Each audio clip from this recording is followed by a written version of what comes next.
Salut mes chers amis, bienvenue à cette deuxième étape de la présentation des films Criterion. Il y a du stock à voir, mes amis, et c'est pas la dernière vidéo. Hein. Il y a beaucoup de stock à voir, et je veux tout faire ça dans le mois de juillet. Donc, on va commencer tout de suite, sans plus tarder. On va commencer avec Éric Rohmer, qui est un cinéaste français que j'aime beaucoup, qui m'a inspiré, moi, dans mon premier court-métrage que j'ai fait, qui s'appelait Nuit d'osmose.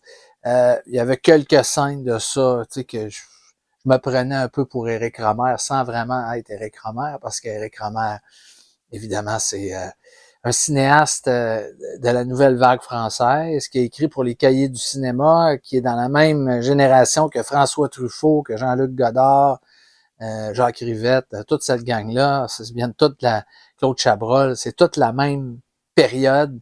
Et Éric Rohmer a fait des films bien différents des autres. Et c'était des films super intéressants, souvent des drames psychologiques, des comédies aussi.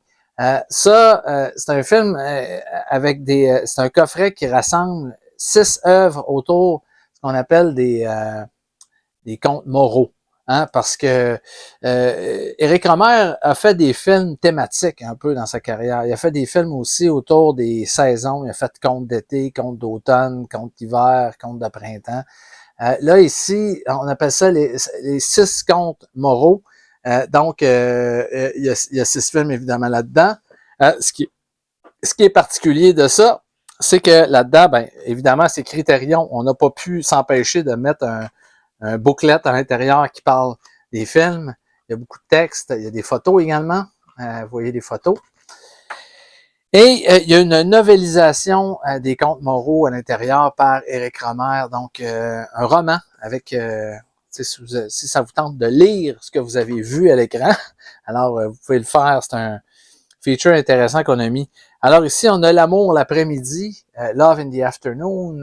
Je vais vous l'approcher un peu ici. Vous voyez, chaque disque est dans un boîtier différent. On a Le genou de Claire, film de 1970.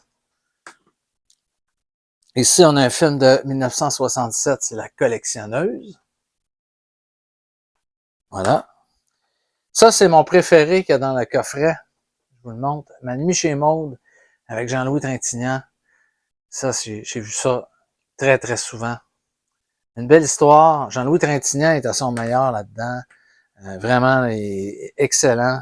C'est un film qui m'a beaucoup plu. Je vous en dis pas plus parce qu'il faut accélérer un peu la cadence, là. Mais c'est un film, si vous le connaissez pas, La nuit chez Maude, vous pouvez commencer. C'est un bon film pour s'introduire à l'univers d'Éric Rohmer. Ici, la carrière de Suzanne's Career.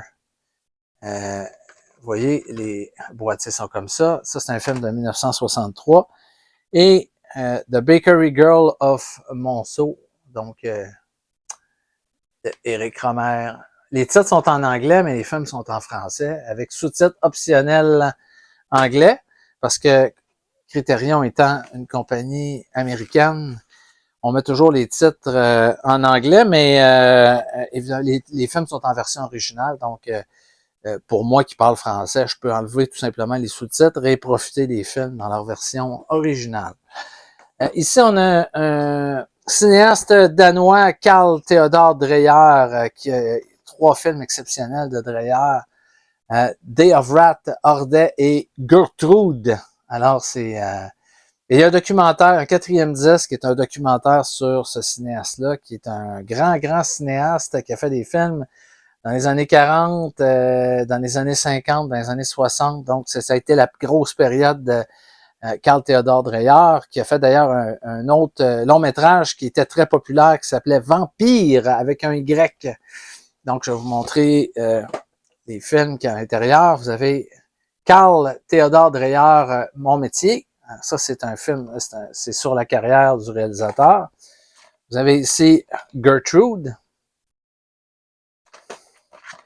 Ici, on a le film Ordet et Day of Wrath. Alors, c'est le coffret Carl Theodor Dreyer. Je suis pas certain que c'est encore disponible parce que je crois que ça va sûrement à un moment donné être édité en Blu-ray, mais pour l'instant, ça c'était des DVD.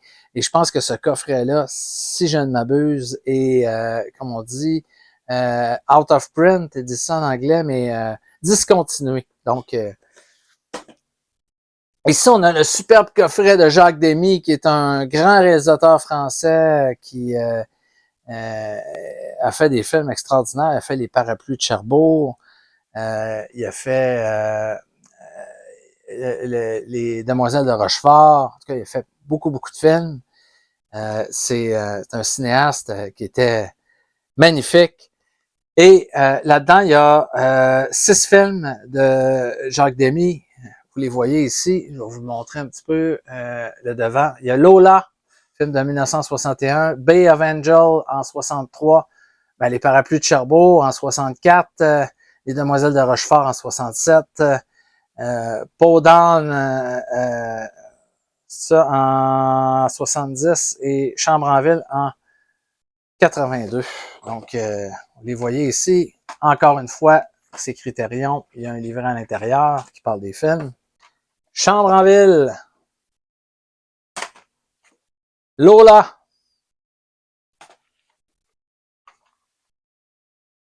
Je vous montre les disques. Les fameux Parapluies de Cherbourg qui est sorti dans une édition séparée que vous pouvez vous procurer séparément. Également, Les Demoiselles de Rochefort qui est disponible dans une édition simple que vous pouvez acheter à part. Et voilà, le dernier. Donc, superbe coffret Jacques Demy pour les amateurs de cinéma français. Il y a du beau stock là-dedans. Beaucoup de bonus, beaucoup de trucs intéressants à voir. Alors voilà, le coffret Jacques Demy, l'essentiel de Jacques Demy. Et ça, c'est un des plus beaux coffrets que Criterion ont fait. Hein? Vous ne devinerez pas c'est quoi si je vous le montre comme ça. Peut-être qu'il y en a qui savent déjà c'est quoi. C'est vraiment un beau coffret. C'est l'intégrale de Zatoichi. Zatoichi, c'est des films de samouraï japonais. C'est un samouraï aveugle qui vit toutes sortes d'aventures. Je pense que dans la saga de Zatoichi, il y a au-dessus de 20 quelques films. Il y en a à peu près autant qu'il y a de James Bond. Et c'est des films qui ont été très populaires auprès de cette génération-là qui ont connu ces films-là. Il y a des cinéastes aujourd'hui qui en parlent comme vraiment le James Bond de leur époque. Là. Quand tu parles de Martin Scorsese, de Francis Coppola, ils ont adoré les films de Zatoichi, qui étaient des films d'aventure japonais où il se passait toutes sortes de choses. C'était du bonbon, littéralement. Puis c'était bien fait, c'était bien joué, c'était bien foutu. Il y a eu quelques acteurs qui ont joué Zatoichi. Il y a eu même un remake.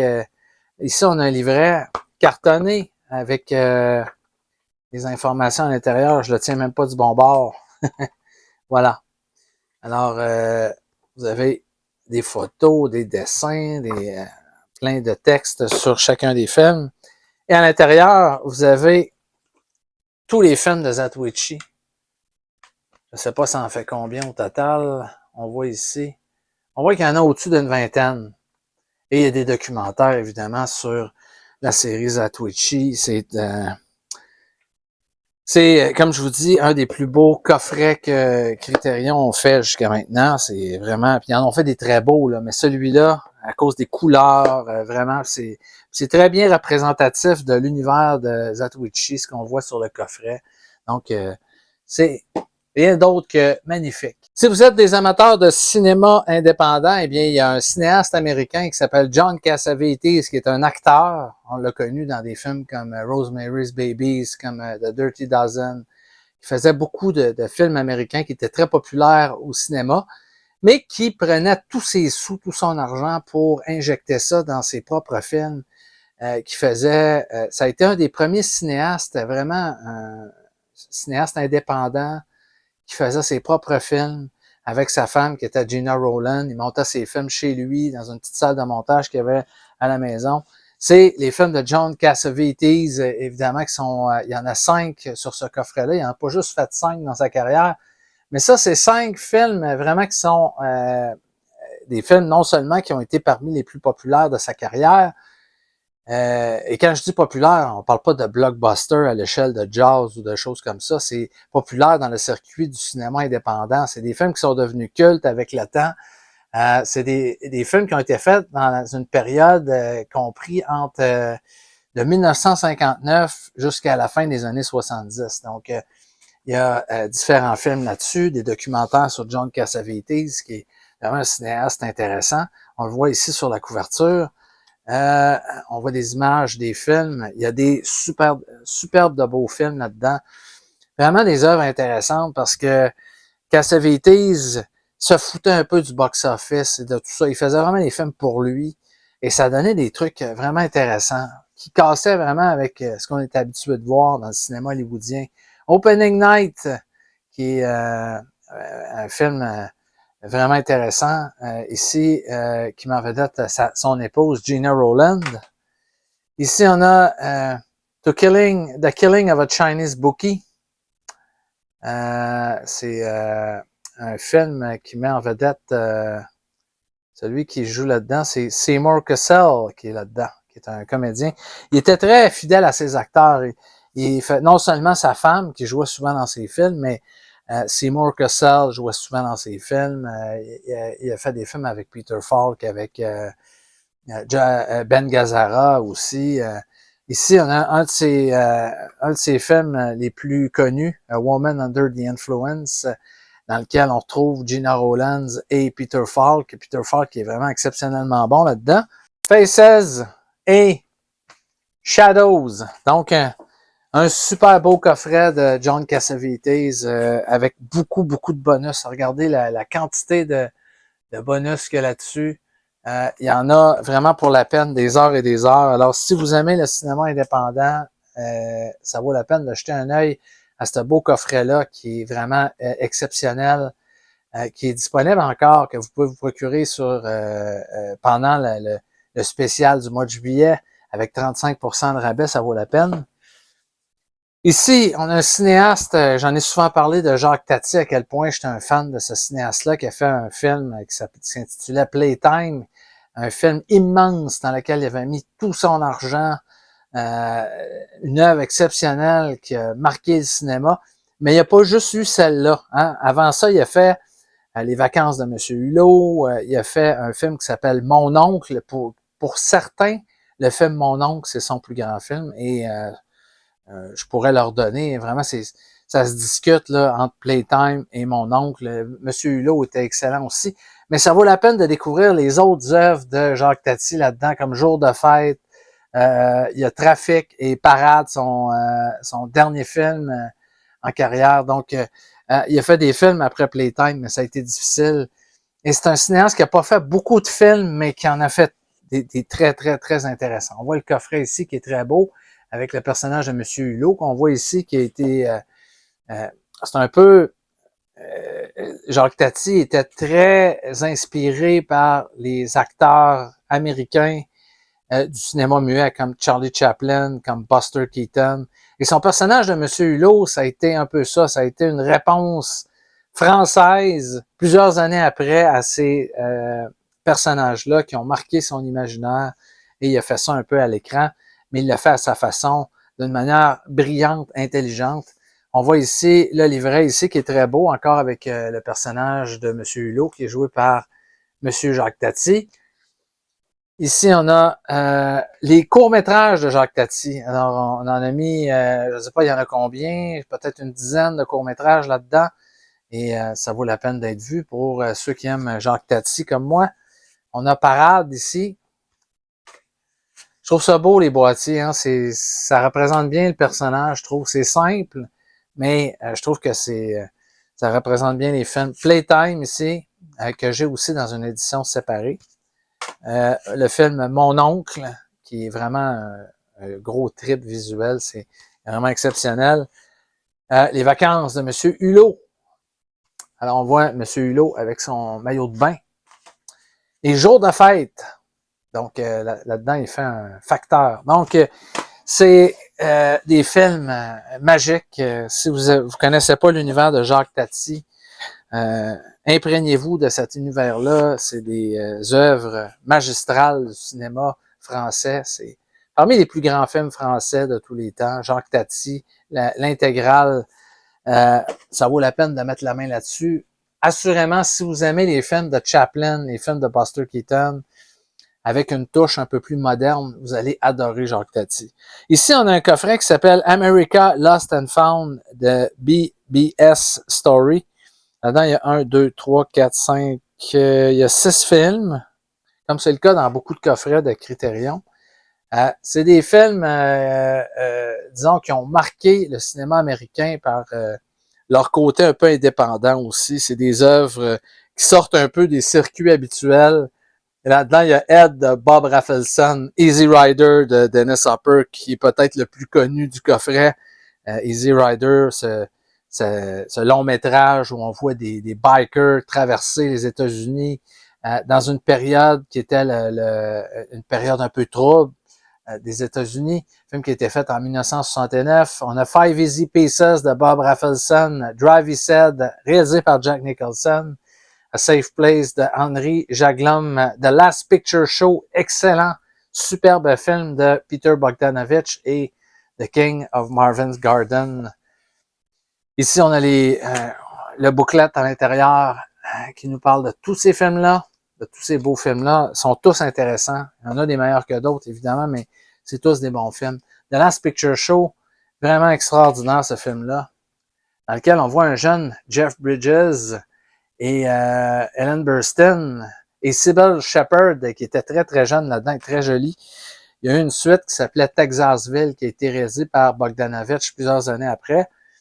Ed, ici, qu'on voit ici, Easy Rider qui est disponible dans une édition à part, tout comme Five Easy Pieces, qui m'en venait de Jack Nicholson, Drive He Said, ça c'est exclusif à ce coffret-là, et The King of Marvin's Garden. Donc, un très beau coffret, encore une fois, de Criterion. Rien à dire, c'est du superbe travail. Ceux qui aiment le bon vieux cinéma américain de David Lean, qui a fait de très grands films dans sa carrière, et il y en a 4 là-dedans qui sont excellents.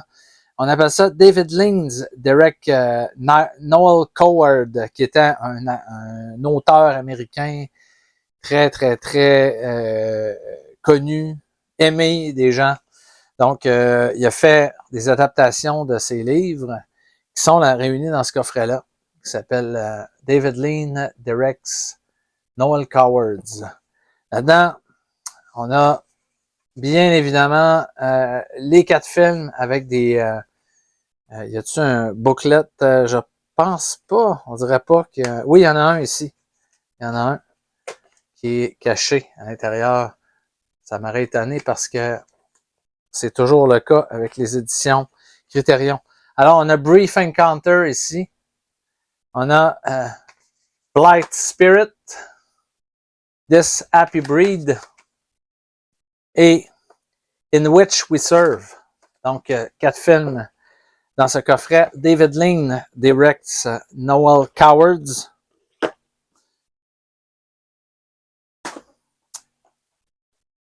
Ici, ça c'est intéressant. Ça c'est By Brackage. C'est un cinéaste américain qui faisait des trucs assez expérimentaux, qui dessinait sur la pellicule, qui faisait toutes sortes de courts-métrages expérimentaux. Il s'appelait en fait Stan Brakhage et il a vraiment fait des trucs assez poussés pour explorer ce qu'on pouvait faire avec les pellicules, notamment, comme je vous dis, dessiner sur la pellicule. Il a fait toutes sortes de trucs assez braques. Et on voit ici Stan Brakhage. On voit des images un peu à l'intérieur de ça, des films qu'il a fait. Vous voyez un petit peu c'est assez particulier ce qu'il pouvait faire avec le cinéma, Stan Brakhage. Donc, c'est une anthologie répartie sur deux disques. C'est-à-dire, il y a plus que 2 disques, là, mais c'est un coffret. C'est réparti en 2. Il y a 4 disques en 2 parties, donc une anthologie de Stan Brakhage qui ont déjà été disponibles. Les 2 dans des éditions séparées, maintenant sont regroupés dans un coffret. Donc, c'est vraiment pour les gens qui aiment du cinéma expérimental, du cinéma d'art et d'essai, comme on appelle. Donc, c'est peut-être pas pour tout le monde, mais si vous êtes des cinéphiles aventureux, eh bien, Stan Brakhage, il y a des chances que ça puisse vous intéresser. Maintenant, quand je vous dis que Criterion ont une palette très large d'œuvres qui font partie de la collection Criterion, ils ont même fait un partenariat avec le Comité olympique pour sortir un coffret sur tous les films basés sur les Olympiques depuis, c'est de 1912 à 2012. Moi, je suis un gros fan des Olympiques. À chaque fois qu'il y a les Olympiques, je suis à la télévision à regarder les compétitions. Et au travers des années, je me souviens quand j'étais jeune, j'écoutais ça avec mes parents, quand j'étais tout petit. Et ça m'a intrigué, ce coffret-là que Criterion a sorti. 100 ans de films sur les Olympiques, ça regroupe une quantité phénoménale de films, 53 films plus précisément répartis sur 32 disques dans ce coffret-là. On parle de... je vais vous montrer l'intérieur, vous voyez le boîtier est immense. C'est peut-être pas pour tout le monde, il faut aimer le sport. Vous voyez, vous avez l'intérieur et vous avez comme des fichiers à l'intérieur qui regroupent les différents Olympiques. Ici, on a, je vais l'avancer un peu, les Olympiques de Séoul en 1988. Ici, on a les Olympiques de Moscou en 80. Ici, je vous donne des exemples. Saint-Moritz en 1948. Et ce qu'il faut savoir, c'est qu'au travers de tout ça, hein, on voyage dans le temps, on voit comment étaient les Olympiques au tout début, écoute, dans les années, en 1912, les Olympiques à Stockholm. Alors, c'est spécial, autant les Olympiques d'été que les Olympiques d'hiver, quand on voit les patineurs sur la glace patiner sur un lac extérieur gelé, c'est assez exceptionnel. Et vous voyez ici un beau livre qui a été fait, Years of Olympic Films. Et il y a des cinéastes très connus qui ont été engagés au travers des époques pour tourner des films l'année de chacune des Olympiades. Il y a des films importants. Voilà. Alors, un beau livre illustré qui relate 100 ans de films sur les Olympiques. Alors, c'est vraiment un beau coffret. Je suis pas sûr que ça a été si populaire que ça parce que c'est assez cher. C'est pas... Ça s'adresse vraiment à des gens qui aiment le sport, mais je peux vous garantir que si vous aimez le cinéma aussi, il y a vraiment des films là-dedans exceptionnels. Berlin Alexanderplatz, qui est un film de Rainer Werner Fassbinder. En fait, c'était une série télévisée, mais vraiment exceptionnelle. Les acteurs là-dedans, l'histoire de ça, c'est vraiment exceptionnel. C'est très, très bon.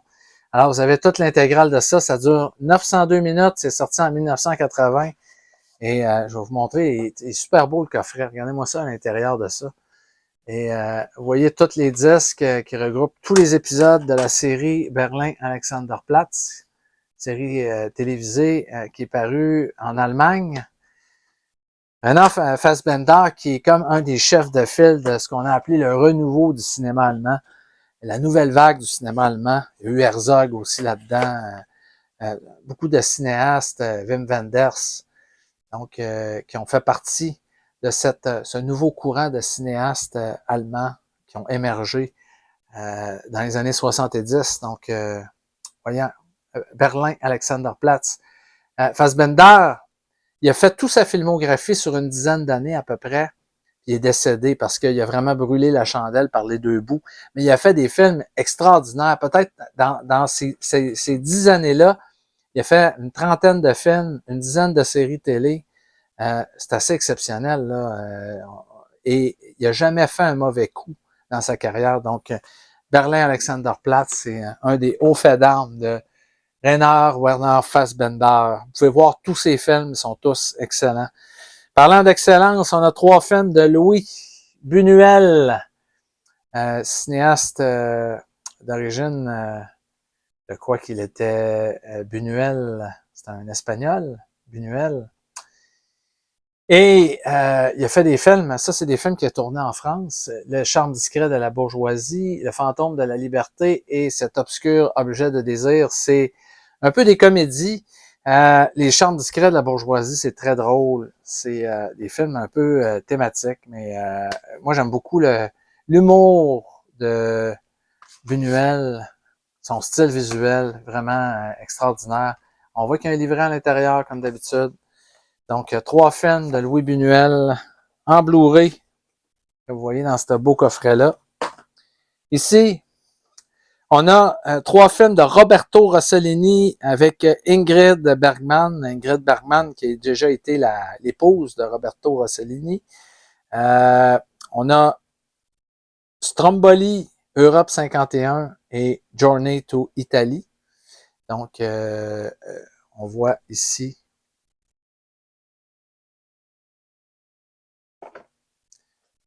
Journey to Italy.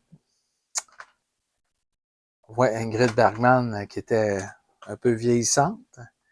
On voit le livret ici. Ingrid Bergman encore qui est magnifique. Quelle belle comédienne.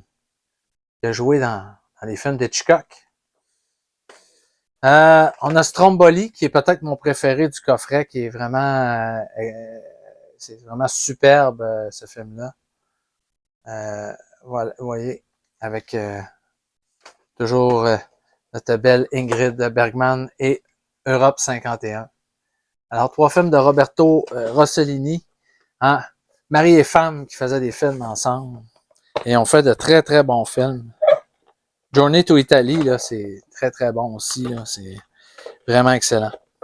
Ça, c'est vraiment... cette trilogie-là, c'est exceptionnel. C'est 3 films phénoménaux. C'est des films de Satyajit. C'est un cinéaste indien qui a fait ce qu'on appelle la trilogie Apu.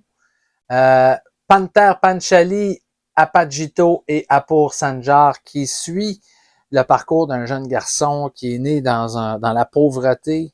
On le connaît dans le premier film, il est tout petit, il est jeune. On va traverser un peu la vie de ce jeune homme-là. Dans le deuxième film, c'est un jeune adulte, disons un adolescent, jeune adulte, et il va devenir un adulte dans le troisième film. Il va même avoir un enfant. Donc, on suit son parcours et c'est des films magiques, exceptionnels au niveau de la réalisation, du jeu des comédiens. C'est extraordinaire. Les images du film, les émotions qu'on vit quand on passe au travers de cette histoire-là. Il y a vraiment des scènes prenantes. On a l'impression que c'est pas un documentaire, mais on a vraiment l'impression de vivre la vie avec ces gens-là, de comprendre les émotions qui nous transmettent tout au long du film. C'est un film c'est des films qui sont délicats, qui sont bien faits, qui sont assez magiques. Donc, si vous avez jamais vu la trilogie Apu, ça vous prend ça, vraiment, c'est 3 des meilleurs films de l'histoire du cinéma. Par un cinéaste qu'il faut découvrir, Satyajit Ray, qui a fait également que des bons films dans sa carrière. Des films, le premier était fait en 55, le deuxième en 56 et le troisième en 59. Ça a pris quand même du temps entre le 2 et le dernier. Vous voyez un peu les images du film. Les images sont superbes là, dans ce film-là. C'est extraordinaire. On voit un petit peu des découpages techniques. C'est plein d'informations super intéressantes. Donc, on voit ici les différents films qui sont regroupés là-dedans. Panther Panchali. Donc,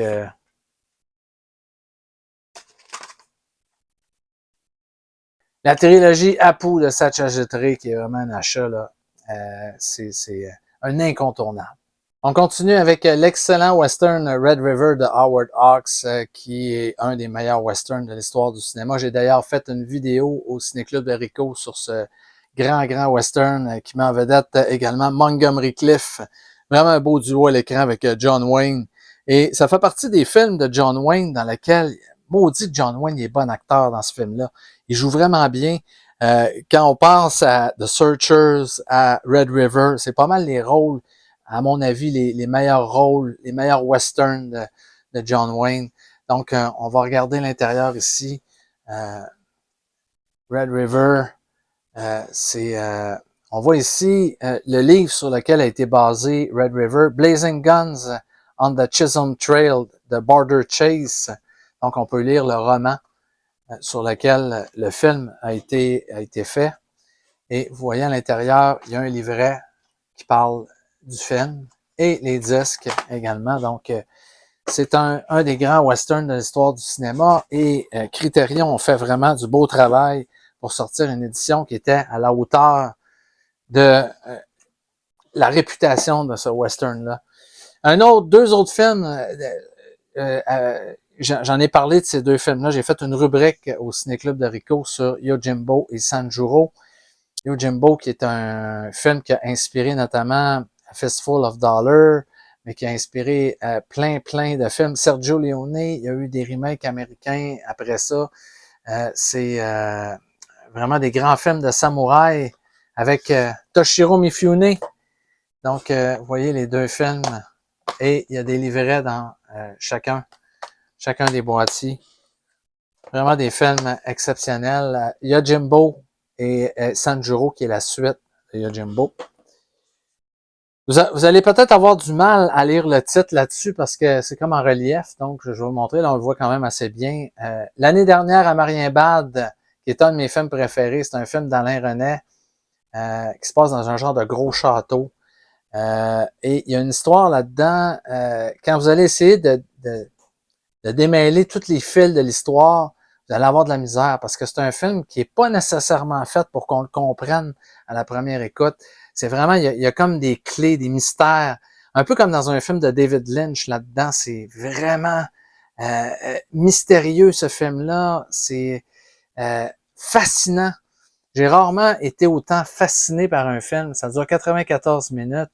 Je l'ai écouté la première fois, je l'avais vu à la télévision, je l'avais enregistré, je l'ai réécouté le lendemain et le surlendemain, j'étais littéralement obsédé par ce film-là. Depuis que je l'ai acheté, je l'ai écouté régulièrement aussi et je le comprends toujours pas, toujours à 100%, mais j'adore ce film-là. C'est, à mon avis, le plus grand film d'Alain Resnais. Ah ben, il en a fait Nuit et jour d'Alain Resnais aussi. Là. Il a tellement fait de grands films, mais la cinématographie de ce film-là est exceptionnelle et le film l'est tout autant. On voit le livret qui est à l'intérieur. C'est un film qui, ma foi, ça fait partie de des meilleurs films que j'ai vus dans ma vie. Il n'y a rien d'autre à dire. C'est vraiment exceptionnel. Et c'est pas tous les films qui sont faits pour qu'à la fin, on se dise on a tout compris, on a tout saisi. C'est le fun, des fois, dans un film, quand il y a un genre de mystère qui reste, qui plane. Moi, j'aime beaucoup ça. Hein? Peut-être que c'est pas votre cas. Vous aimez ça, peut-être le cinéma américain qui vous donne tout cuit dans le bec, là, tu sais, qu'il n'y a aucun mystère, aucun. Mais moi, j'aime ça des fois quand il y a un peu de mystère. Ici, on a un film de François Truffaut, très beau film, Le Dernier Métro, avec Catherine Deneuve et Gérard Depardieu. Le titre ici est écrit en anglais, mais le film est en français, avec des bonus à l'intérieur. Alors, je vous montre l'intérieur, le disque, le livret qui est juste ici. Donc, Criterion, il y a toujours un livret caché quelque part. Si vous achetez un Criterion et qu'il n'y a pas de livret à l'intérieur, il y a un problème. Il y a toujours un livret dans chacun des Criterions. C'est vraiment des éditions de luxe. Hein? On paye un peu plus cher, mais on en a pour notre argent. Ici, All About Eve, qui est un film de Joseph Mankiewicz, le cinéaste qui avait fait Cléopâtre. Ça, c'est peut-être son meilleur film avec Bette Davis, qui est vraiment là, extraordinaire là-dedans. Très bon film. On voit ici l'intérieur avec le livret et le disque. Donc, on va accélérer le tempo un peu. Hein, il y a du stock à voir, donc ce serait le fun de parler pendant une demi-heure de chaque film. Chacun de ces films-là mériterait au moins une demi-heure, mais malheureusement, aujourd'hui, on n'a pas le temps. Mais surveillez, hein, dans mes chroniques, souvent j'en prends un par-ci par-là et j'en parle de façon plus, comme j'ai fait avec Yojimbo notamment, tu sais, j'analyse le film de fond en comble et je fais une vidéo avec des extraits, donc allez voir ça dans les vidéos du Ciné-Club de Rico. Roma, un film qui est sorti sur Netflix avec réalisé par Alfonso Cuarón, basé un peu sur sa jeunesse.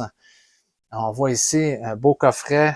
Le film est excellent et je suis content qu'il y a des sorties physiques de films qui ont été faits pour les plateformes de streaming.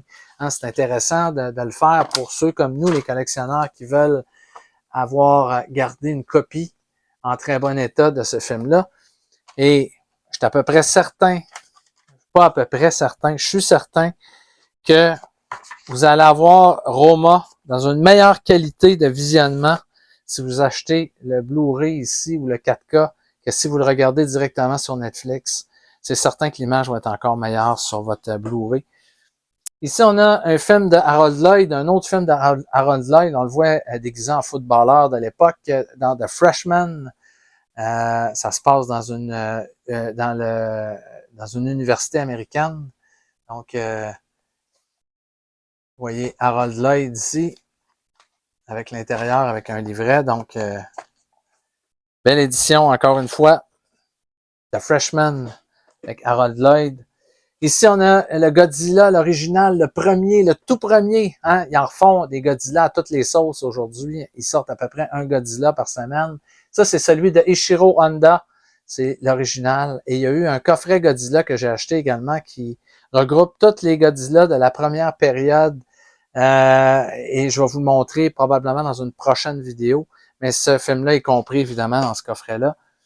Ici, on a le superbe film Hard Day's Night de Richard Lester. On a l'impression presque que c'est un documentaire, mais ce n'en est pas un. D'ailleurs, le film a gagné je pense qu'il avait gagné l'Oscar du meilleur scénario, ou du moins avait été nominé. C'est un film de fiction. Donc, on fantasmagorise un peu les Beatles là-dedans, mais ça se culmine par un spectacle au Ed Sullivan Theatre. Donc, on voit un peu le phénomène que les Beatles représentaient. C'est drôle, c'est le fun. On voit Paul, John, Ringo et George, comme on les a jamais vus auparavant. Ils ont du fun, ils s'éclatent et c'est le fun. Et nous aussi, on s'amuse. J'ai fait une vidéo sur les Beatles au cinéma. Vous irez voir cette vidéo-là. Je parle et je montre des extraits de ce film-là. Le Festin de Babette, un film de Gabriel Axel. Si vous êtes des amateurs de cuisine, eh bien, c'est un film qui parle c'est un drame, mais tout au long du film, on prépare un repas gastronomique et c'est superbe. Un, le film est excellent et deux, ça va vous creuser l'appétit d'avoir les belles choses qu'on cuisine dans ce film-là. C'est vraiment un superbe film. Le Festin de Babette, un film qui avait été nominé aux Oscars comme meilleur film étranger à l'époque. Je me demande s'il n'avait pas gagné. En tout cas, il avait gagné toutes sortes de prix. Ici, on a Rolling Thunder Review, a Bob Dylan Story by Martin Scorsese. Donc, c'est un film que Martin Scorsese a fait sur Bob Dylan. C'est vraiment intéressant. Vous allez apprendre plein d'affaires sur Bob Dylan, des images d'archives d'origine que vous n'aurez jamais vues avant. Je sais pas, il y en a peut-être qui ne savaient pas que Scorsese avait fait un long métrage sur Bob Dylan. Et vous voyez ici, le livret à l'intérieur est super intéressant aussi. Donc, Bob Dylan par Martin Scorsese. Belle édition Criterion. Tokyo Story, qui est un des meilleurs films de l'histoire du cinéma de Yasujiro Ozu, hein, que je parlais l'autre jour, qui était à l'égal de Kurosawa. Ben oui, c'est un cinéaste aussi grand que Kurosawa.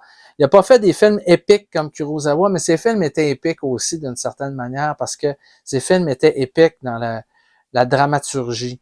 Il y avait toujours des personnages extraordinaires.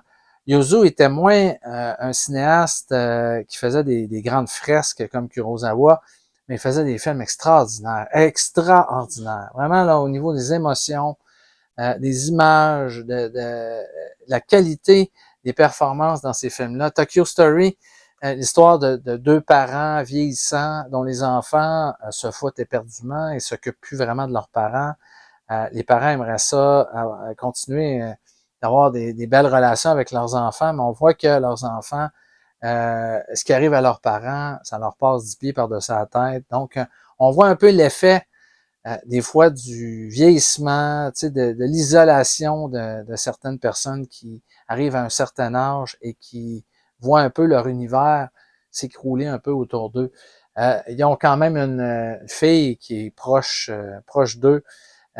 C'est un film qui est touchant, qui est exceptionnel. Donc, un film de Yasujiro Ozu, Tokyo Story, vraiment extraordinaire.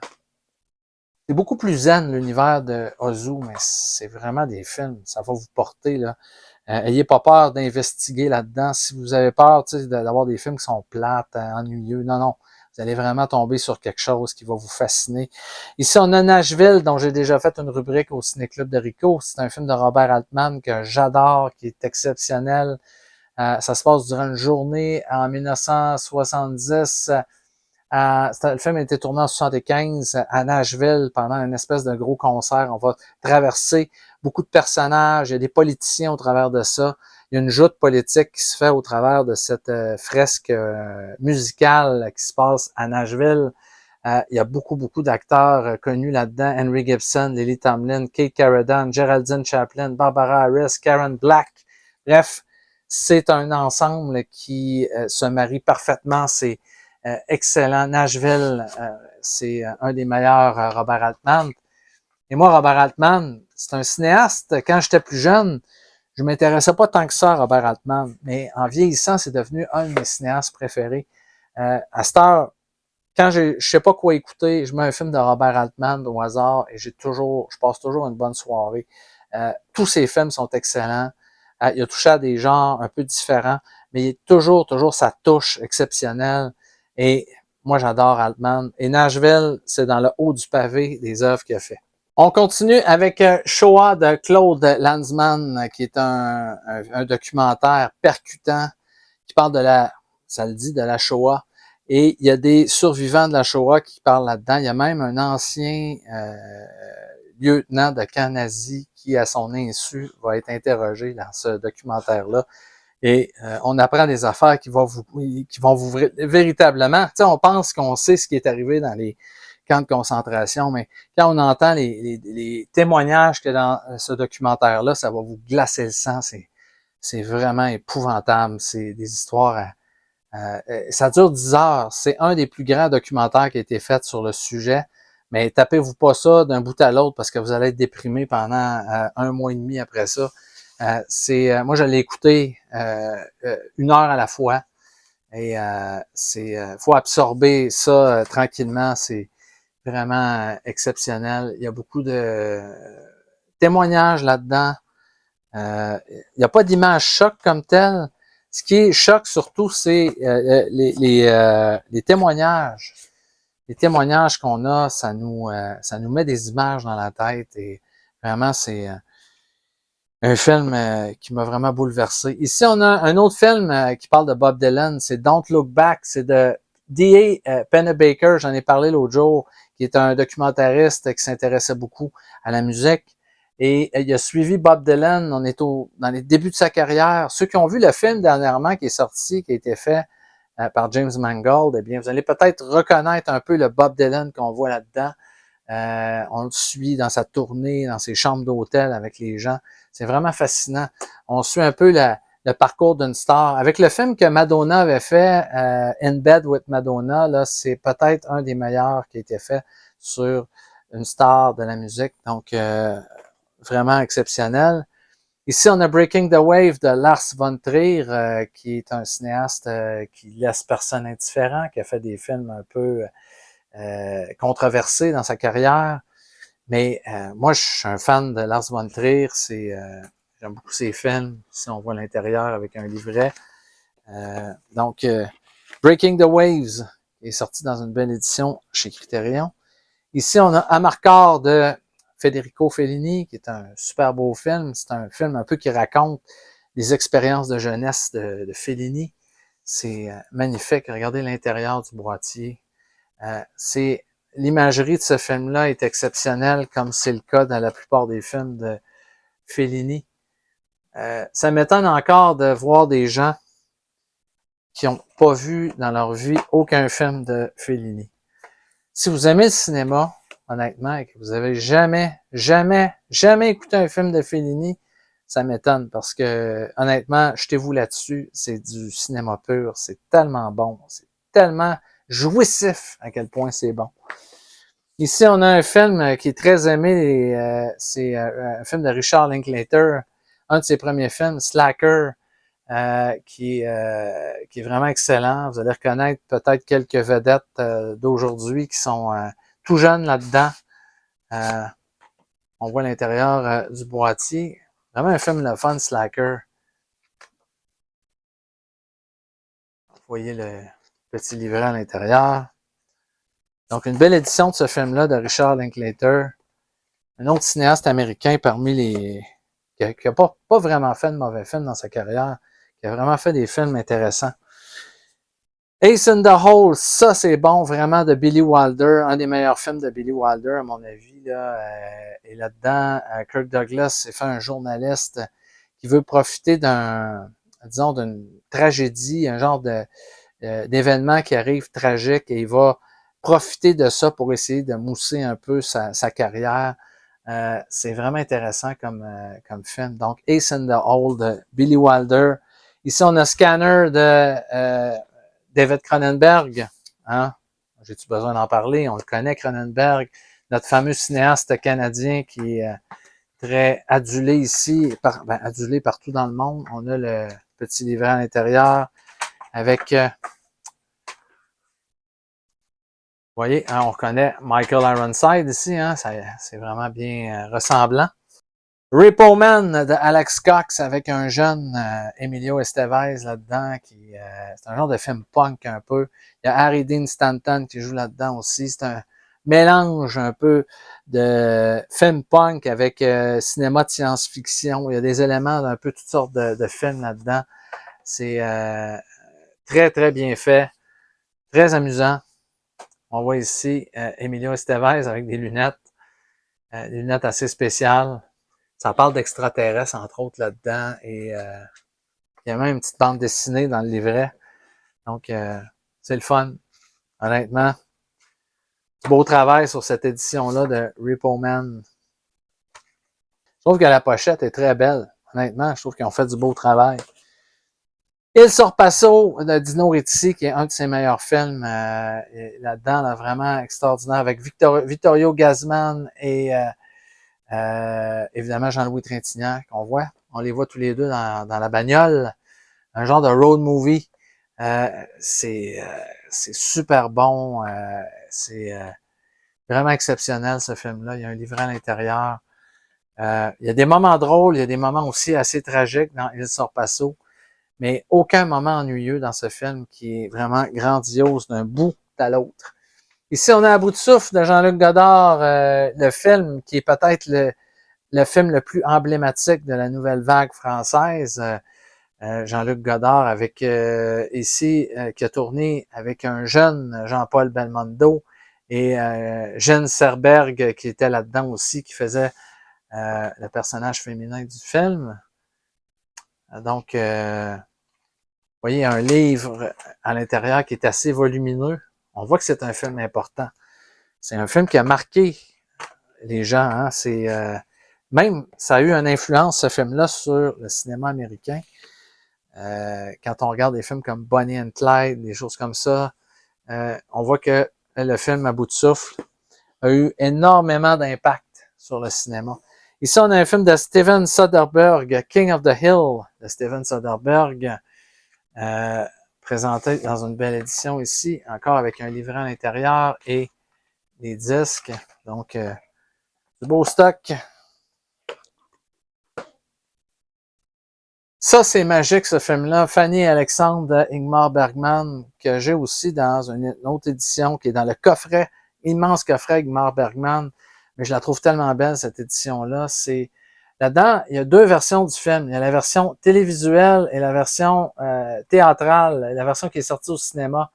Il y a une différence, c'est que la version qui est sortie au cinéma, elle dure 3 heures, et la version qui est passée à la télévision, elle dure le double du temps. Donc, vous allez avoir énormément de scènes. De plus, c'est une fresque, littéralement, ce film-là. On suit la vie de deux enfants.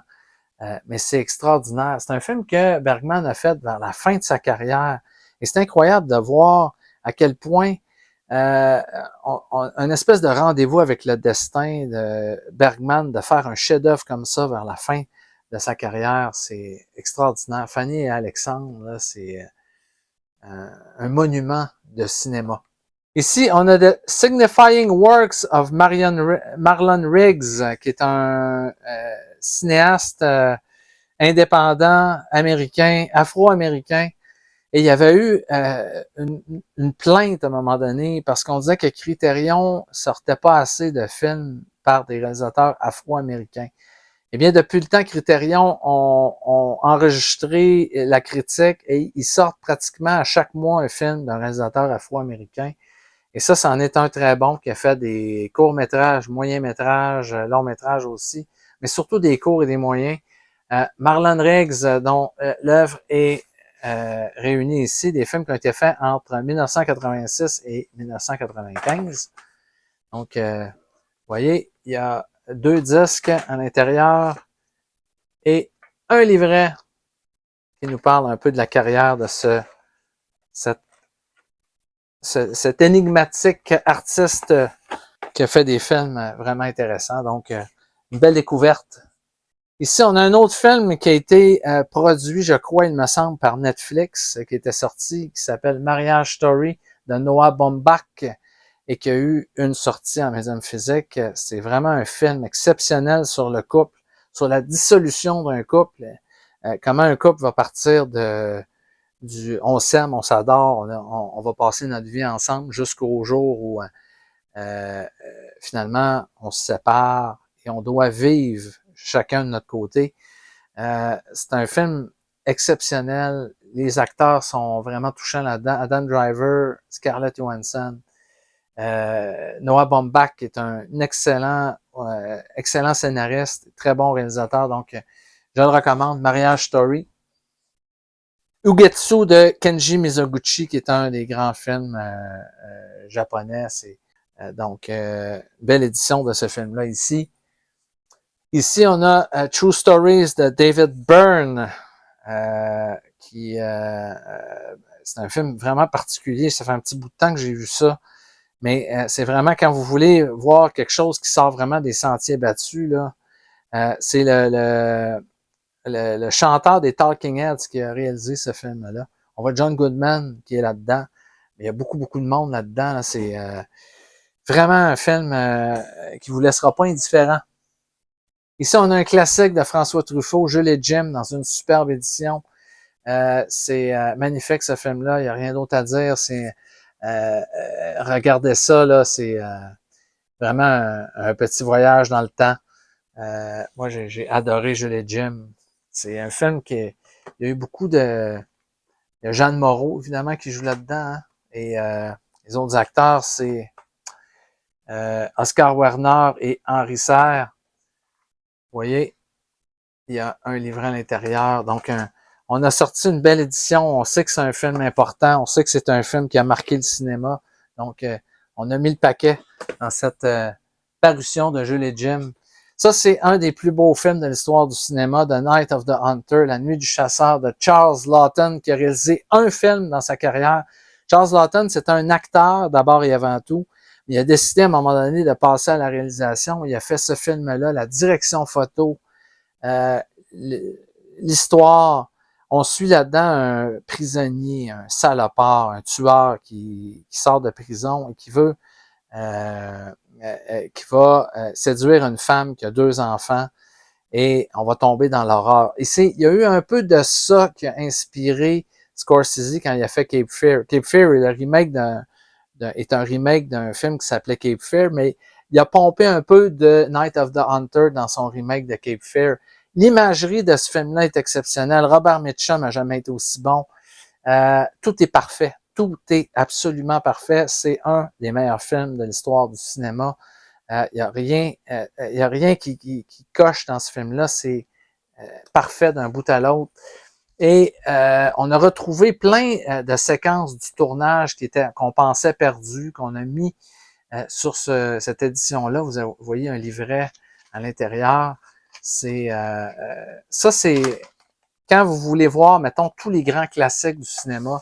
Vous dites, tu sais, j'ai vu Psycho, j'ai vu Vertigo, j'ai vu, tu sais, on les nomme.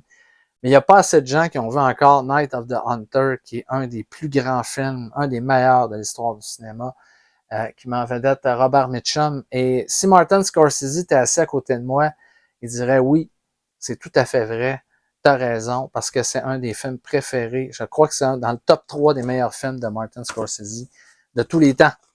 Ici, on a un film de Gus Van Sant, My Own Private Idaho, qui parle de 2 personnages qui sont homosexuels là-dedans, Ken Reeves et le regretté River Phoenix.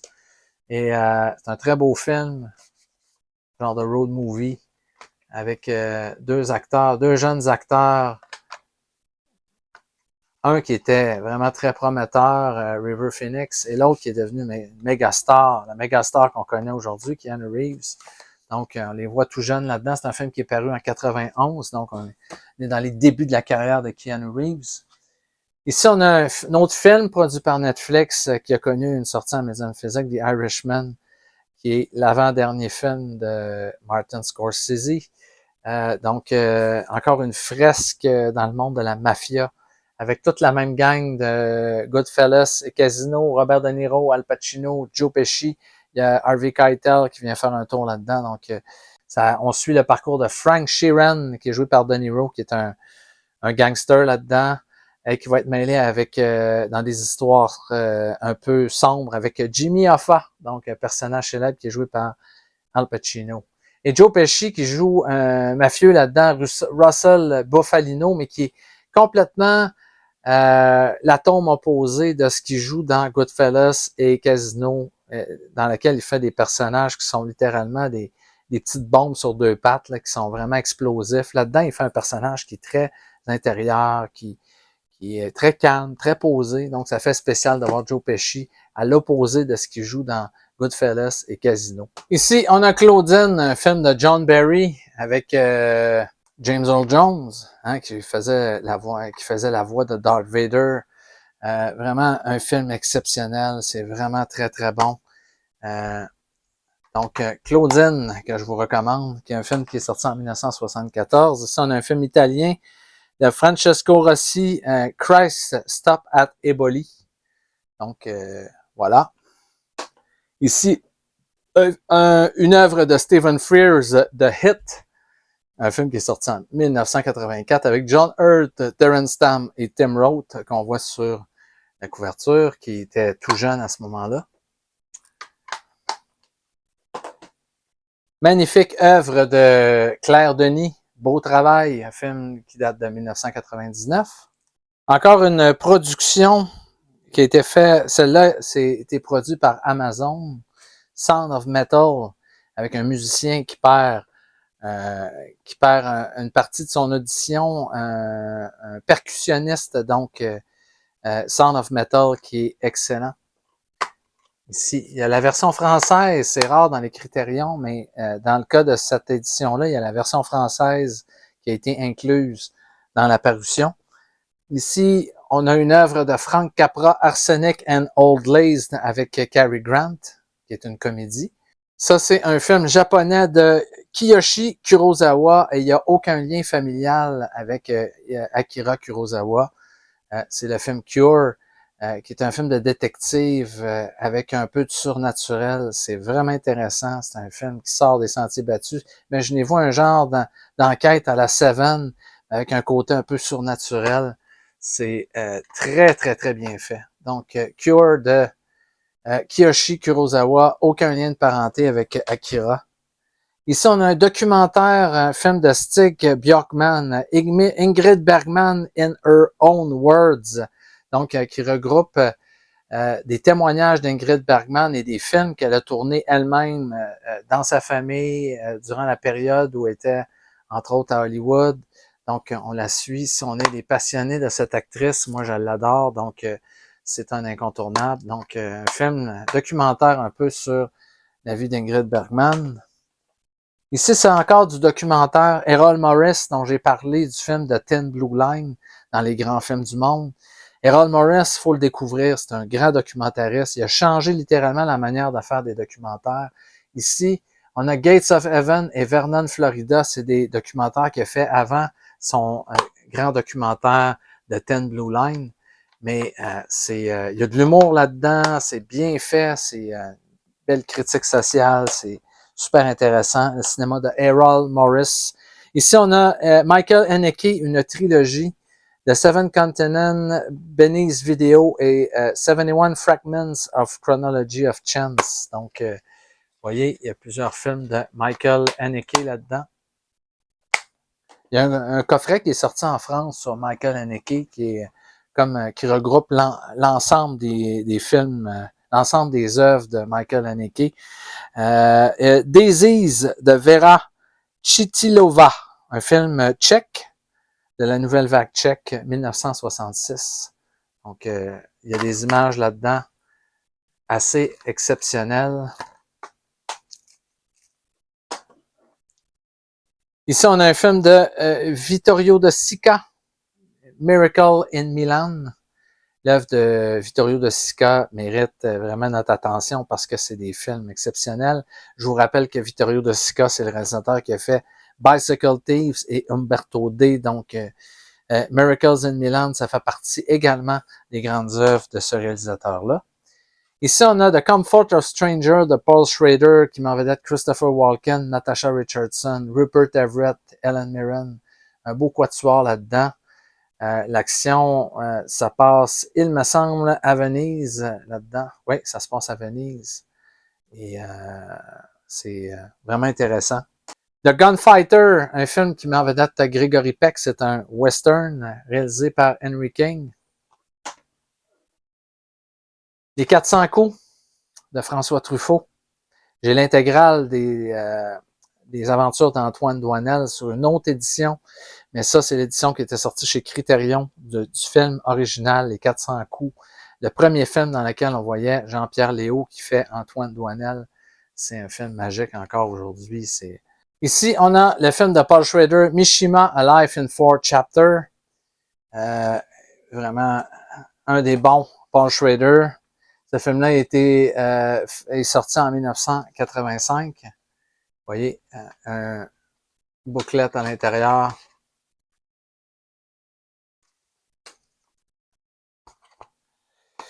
Paul Schrader, qui était le scénariste de Taxi Driver, qui a scénarisé quelques films pour Scorsese au début de sa carrière, et après ça, il a pris son envol. Il a eu une carrière de cinéaste assez impressionnante. Il a fait des très, très bons films dans sa carrière.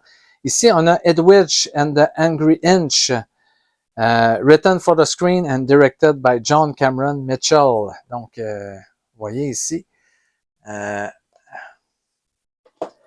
Ici, on a Chungking Express de Wong Kar-wai, qui a été le premier Blu-ray édité par Criterion. Quand ils se sont mis à éditer des Blu-ray, ça a été la première de tous les Blu-ray qui ont sorti, et j'étais là pour l'acheter quand le film est sorti en Blu-ray. Vous voyez devant vous, je vous parle de la collection Criterion, eh bien c'est historique, ça c'est le premier Blu-ray qui ont sorti quand ils se sont mis au format, ils se sont convertis au format Blu-ray, parce que ça a pris un peu de temps Criterion avant qu'ils décident de passer au Blu-ray, parce que quand il y a eu le Blu-ray est arrivé, il y a le HD DVD qui est arrivé aussi, donc Criterion ne savait pas si c'était le HD DVD ou le Blu-ray qui allait l'emporter. Ils ont attendu de voir quel format allait prendre le plancher. Et finalement, c'est le Blu-ray qui l'a emporté. Donc, Criterion ont emboîté le pas du Blu-ray. Ici, on a un film de Andrei Tarkovsky, un de ses plus célèbres. Évidemment, il y a Solaris aussi. Mais Andrei Roublev, c'est un film qui est très, très, très connu. Film médiéval qui nous montre vraiment un peu ce qu'était la réalité de cette époque-là. C'est un rythme assez lent, comme les films de Tarkovsky. Tarkovsky, c'est un cinéaste qui faisait des œuvres.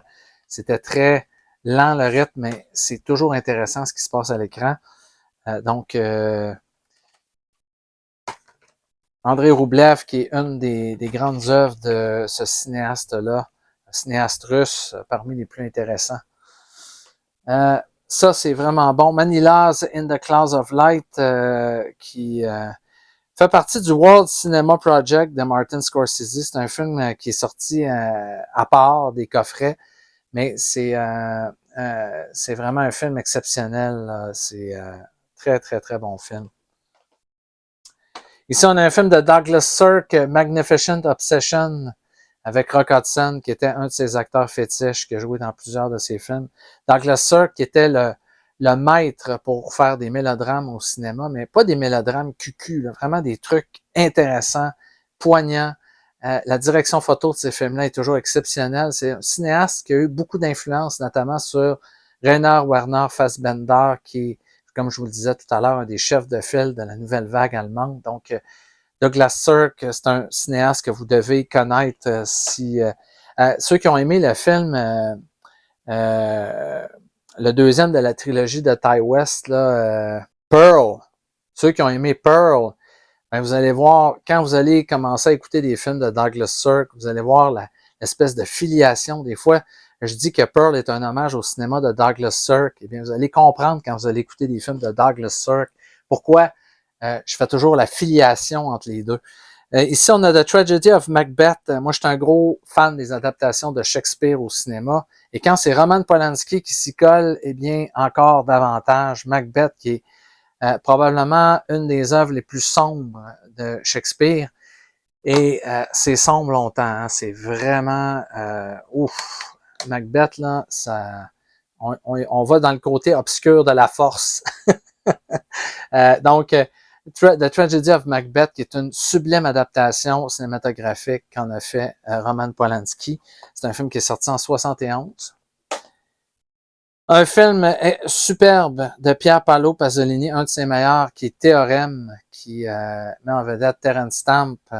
C'est un film extraordinaire. J'aurai l'occasion de faire je vais en parler à un moment donné dans les grands films du monde. Peut-être avec mon ami Anthony Pattison, qui est également un fan de ce film-là. Donc, Théorème de Pier Paolo Pasolini. Un film de Edgar G. Ulmer qui était pratiquement disparu. Ce film-là, il existait juste une copie qui était dégueulasse et on l'a restauré pendant plusieurs années. Ça a été un travail de moine, redonner une peau neuve à ce film-là. Détour, qui est un des grands classiques du cinéma noir américain. Et j'en avais entendu parler de ce film-là avant de le voir. Mais quand je l'ai découvert, j'ai compris pourquoi ce film avait une telle réputation. Ça dure 69 minutes. C'est le cas de plusieurs films des années 40. Là. Les films étaient moins longs un peu à cette époque-là. Mais on avait quelque chose à dire et c'est un film exceptionnel. On voit, il y a un documentaire là-dedans qui est intéressant sur la restauration du film. Il y a des entrevues avec, entre autres, il y a Roger Corman qui parle de son admiration pour ce film-là. Ici, on a des œuvres du cinéma tchèque. C'est un cinéaste qui s'appelle Karel Zeman. Il y a 3 films là-dedans. Journey to the Beginning of Time, Invention for Destruction et The Fabulous Baron Munchausen. L'adaptation qu'en a fait également Terry Gilliam plusieurs années après. L'imagerie c'est un très très beau coffret. Hein, quand je vous montre, c'est tout en relief. Vous voyez, j'enlève l'intérieur. Vous voyez, c'est magnifique. C'est à l'image des films, des vieux effets spéciaux, mais tellement ingénieux, tellement d'imagination et d'émerveillement dans ces longs métrages qui vont vous refaire tomber littéralement en enfance. C'est des œuvres magiques à découvrir et à redécouvrir pour ceux qui les ont vus déjà. Seven Samurai, j'en ai parlé il n'y a pas longtemps, je ne m'éterniserai pas là-dessus. Vous irez voir ma chronique dans les grands films du monde. Un des meilleurs films de l'histoire du cinéma, hands down. C'est un film qui est long, mais pas un film ennuyeux. Il n'y a pas une scène que j'enlèverais de ce film-là. C'est exceptionnel. De Kurosawa. Je montre le coffret plus en détail dans la vidéo qui est plus longue. Ici, j'avais déjà fait une critique de ce Blu-ray-là. Les films de Mai Zetterling, c'est du cinéma suédois. Une cinéaste suédoise qui a fait 3 films qui sont réunis là-dessus. C'est très, très bon. Vous allez voir, c'est dans les premières chroniques que j'ai faites du Ciné-Club de Rico. J'ai fait une review de ce Blu-ray-là. Ici, on a le 4K qui est sorti, je crois, l'année dernière de Raging Bull. Je l'ai en édition DVD également. Et vous voyez, il y a un livret à l'intérieur. Ça fait pas longtemps hein, que Criterion a passé au 4K. Et ça a été parmi les premiers 4K que Criterion a fait. Je crois le premier, ça a été Citizen Kane, mais Raging Bull est sorti pas longtemps après. Très beau transfert. C'est un film en noir et blanc, Raging Bull, et la cinématographie, on l'apprécie encore davantage sur ce 4K. Le film est magique, c'est extraordinaire. Buck and the Preachers avec Sidney Poitier et Harry Belafonte, qui est un western avec deux acteurs afro-américains. Très, très bon. Un film réalisé par Sidney Poitier. Ici, on a un film de Bertrand Tavernier, Round Midnight, avec Dexter Gordon. Ici, on a le film Hôtel du Nord de Marcel Carné. Ça, c'est le fun. Un film avec James Manfield. Un film, c'est un peu du série B, mais du série B de très, très bonne qualité. C'est un film culte. Vous comprendrez que si Criterion l'ont édité, c'est parce que c'est un film important de son époque. Jane Mansfield, qui était une actrice un peu controversée dans le temps. Et c'est un film qui est sorti en 56. C'est une superbe édition de ce film-là. The Girls Can't Help It. Il y a beaucoup, beaucoup de fans là-dedans. Je pense que John Waters, c'est un de ses films préférés. D'ailleurs, il fait un hommage dans les bonus à ce film-là. Vous allez comprendre quand vous allez regarder le film pourquoi John Waters est un tel fan de ce cinéma-là. Il a injecté un peu de ce film-là dans ses propres films. Et on termine aujourd'hui, hein, ça a été une longue vidéo aujourd'hui, puis j'en ai encore une tonne à vous présenter, hein.